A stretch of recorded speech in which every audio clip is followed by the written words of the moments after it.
Time now for this hour's car review. Had a chance to drive the Lexus NX 350H for 2025. This car is an SUV, built in Canada, comes in 3 trim levels, the base, the premium, and the luxury. I think I would call the base something other than nothing, other than just the plain, you call it... Does it say base on the name? No, it doesn't.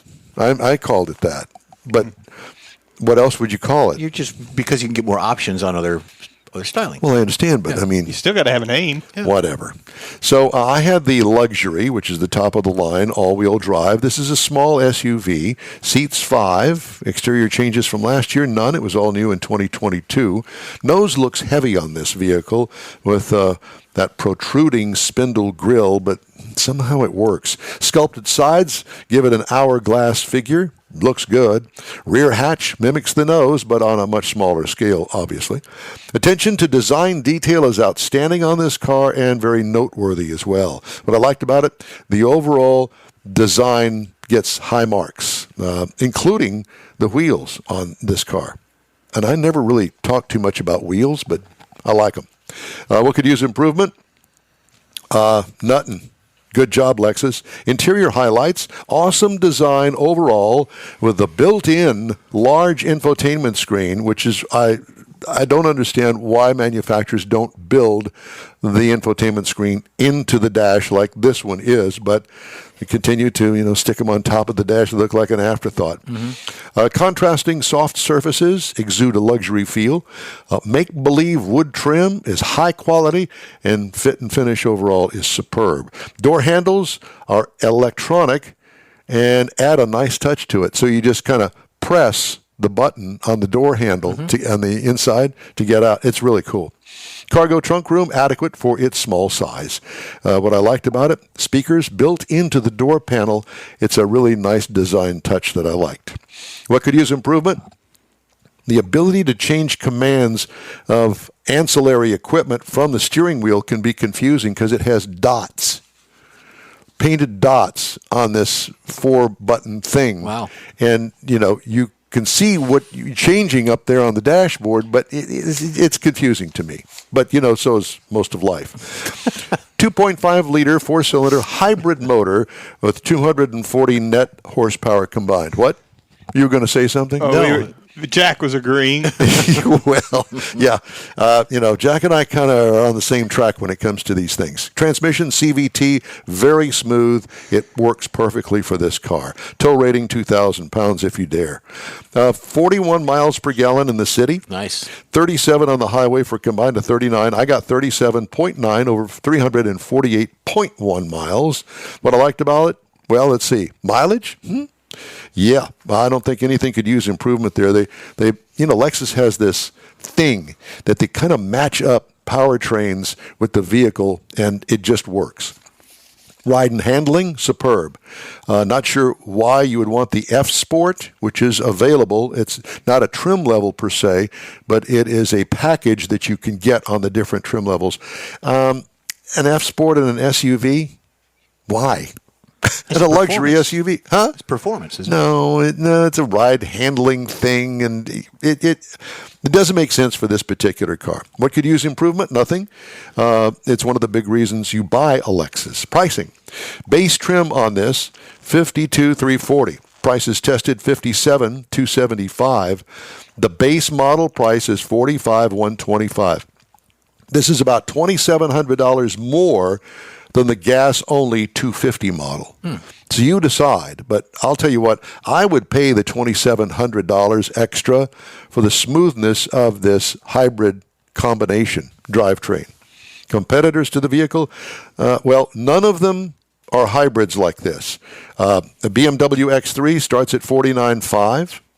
The Acura RDX starts at $46,050.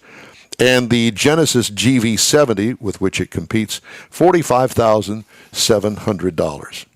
I'd buy this. It's a nice car. It is a very nice car. It rides great. It kind of reminds me of the original RX that came out way back when. I bought one, loved it, drove it for years, and it was a beautiful car. The only drawback to that was the turning radius, which was huge, but who cares about that? And they fixed that shortly after everybody complained about it. Good deal. Yeah. All right. If you'd like to get in touch with us, shoot us an email. The address is info@inwheeltime.com. We continue. Time now to move on. And Jeff has a feature on facts you may not know about the Pontiac Grand Prix. That's right. 4 facts. The auto industry's longest-running nameplates like CJ7, CJ5 likely come to mind, but the Chevy Suburban has had 12 generations of a run. The Pontiac Grand Prix badge has been around for 47 years. Its introduction in 1962. The Grand Prix's name was borrowed from the French term that's commonly used in the international races on Formula One circuit as the Big Prize. That is a beautiful car that I would love to have. It was originally called the Ventura in 1962. It was a big year for Pontiac. They sold over 500,000 vehicles, 521,000 vehicles that year. Best second ever to 1955. The 75 millionth Pontiac rolled off the line in the spring, and it was a Bonneville convertible. The Le Mans, which evolved from the GTO in 64, made its first appearance as the Grand Prix. So moving on, there were 8 generations of the Grand Prix. The 1964 model year marked the end of the model's first generation. The original engine choices carried over to the second generation.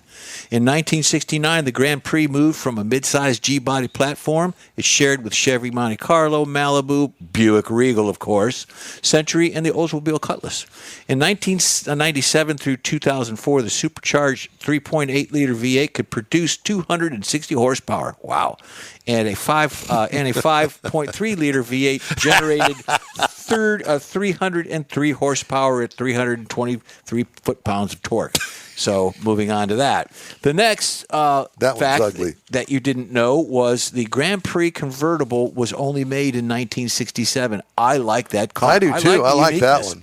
The Grand Prix was available as a coupe from its birth in 2002. The anomaly was in 67.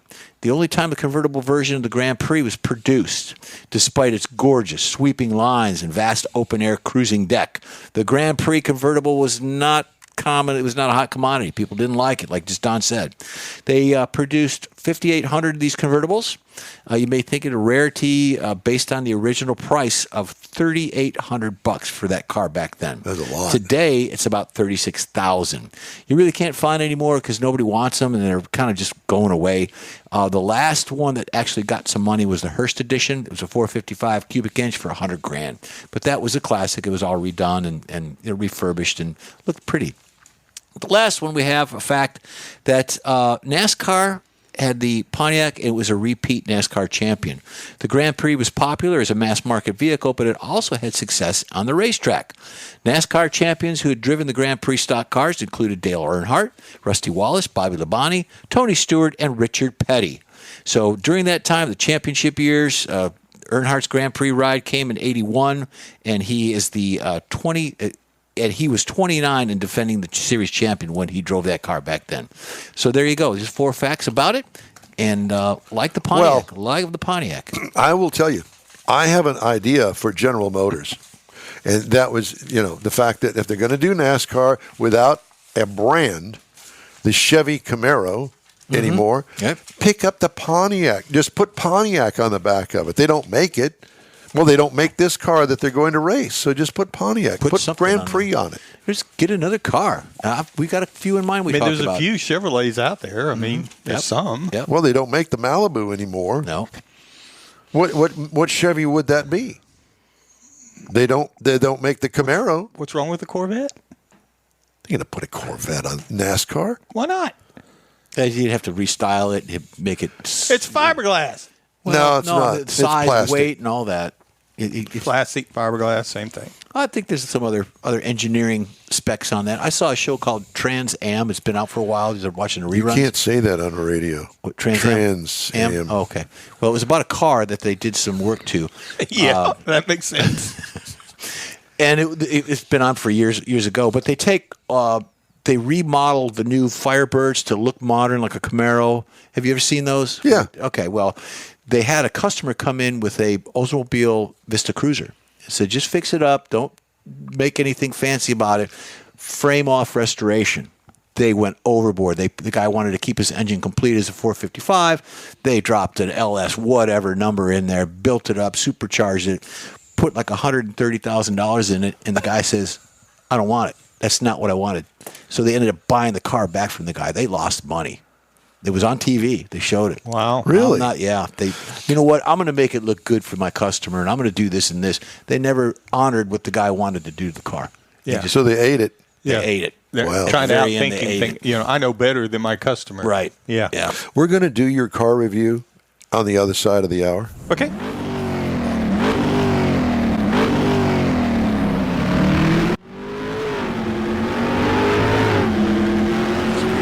So let's do this car review. So we're talking about the 2025 Subaru. No, not we, you. I am talking about the 2025 Subaru Outback Touring XT. Now, this is the Subaru. It's been around quite some time. This particular model, the Outback, is one of the larger ones. Comes in 9 available trim levels. So we're not going to go through all of them, but there is a base model, and it goes up to the Touring XT as the top of the line, which is what we just happen to be driving. Now, this is considered a small SUV, 5-passenger. And on the outside of it, you're going to find a lot of things that you expect from a vehicle of Subaru's caliber that's kind of focused on getting people through bad weather, bad road conditions and things. So you got LED fog lights, LED headlights that are steering responsive. They also have the auto off and on. It's got a lot of satin chrome that is on the side folding mirrors that are heated and retractable. The roof rails that are very usable in this vehicle, they've got a retractable crossbars. And because this vehicle isn't so tall as some of the other SUVs that are out there, you can actually put stuff up on it while you're standing on the ground. You don't need a ladder. Now, it's got the hands-free power liftgate in the back of it. It's got a power moonroof, and it rolls on some nice 18-inch alloy wheels. Now, you get inside of it, because this is the upper trim level. We've got a Napa leather-trimmed seating surfaces. And it does have the Subaru Starlink 11.6-inch multimedia with navigation monitor in it. So it's got plenty of... Napa leather, does that also come with a bottle of wine? Or It should. How does that work? Yeah, when they ship it exactly? in, that's where they ship it in. They get the leather from all the cows that are eating all the grapes that are out there. So the it does have lots of, it's got 4 USB ports in it. The front seats are heated and ventilated seats, while the second row, it's the outboard seating areas only are the ones that are heated. Now, it does have the front view monitor. So, again, this is kind of centric to going off-road, light off-road. You could probably do some rock climbing if you wanted to in it, because it does have over 8 inches of clearance in it. Got a rear view camera. It's got a rear seat reminder in it, retractable cargo cover, so that when you put stuff in the back of it, it's out of sight, out of mind. If they can't see it, they're not going to want to break into it. And it comes with a Harman Kardon audio on it. Now, up under the hood, since this is the larger trim level, or the upper trim level, it's got a 2.4 liter turbo boxer type engine. So it's still the flat engine, but it's got the turbo on it. It's backed by a CVT that's got an 8-speed manual setting on it for shift mode. So if you get out into the mud or someplace where you really want to have a little more control, you can kick it over there and it'll respond like it's 8-speed manual transmission instead of the CVT. This vehicle only weighs 3,641 pounds, so it's not that heavy, but it will tow 2,700 pounds. Now, the EPA says you should be looking for about 22 in the city, on the highway 29, combined 25. Now, I drove this car 345.8 miles and got 24.7 across that. Not bad. And I really enjoyed driving this vehicle, because even with it's got the 4-wheel independent suspension on it, and it is raised, so it gets the 8.7-inch clearance, but it gives the suspension a lot of travel in there. So when you hit the bumps and stuff, it absorbs a lot of things on the road a lot better, and it was really a nice, comfortable drive. It was Like driving Grandpa's deuce and a quarter down something the like highway. that. Oh, yeah. It was surprisingly compliant, but it was firm. You felt confident in what you were doing. Now, the base model on the Outback is at $28,895, so it's kind of down in there. But since we were at the number 9 trim level up there, the base trim price starts at $42,795. Had a couple of little options, had some destination fees. MSRP, as tested, is $44,331. Still not that bad. It's right there in the sweet spot, actually. It is, because if you look at the Honda CR-V, which is, again, another small SUV that's considered a competitor, it's $30,100. The Nissan Rogue, you don't hear much about that anymore, but it's $29,230. or the Toyota RAV4, $30,245. They're all small SUVs. They've got a little bit of off-roadability about them as far as getting into mud or gravel or something like that without getting out in there and too serious. So if you're looking for something in that category, the Subaru is obviously one you need to look at, and that's my review. Very good. Of the 2025 Subaru Outback. Speaking of Subaru, for the second time in 4 years, led Consumer Reports' annual brand report card as domestic automakers struggled in a ranking that measures factors including vehicle performance, safety, and reliability. The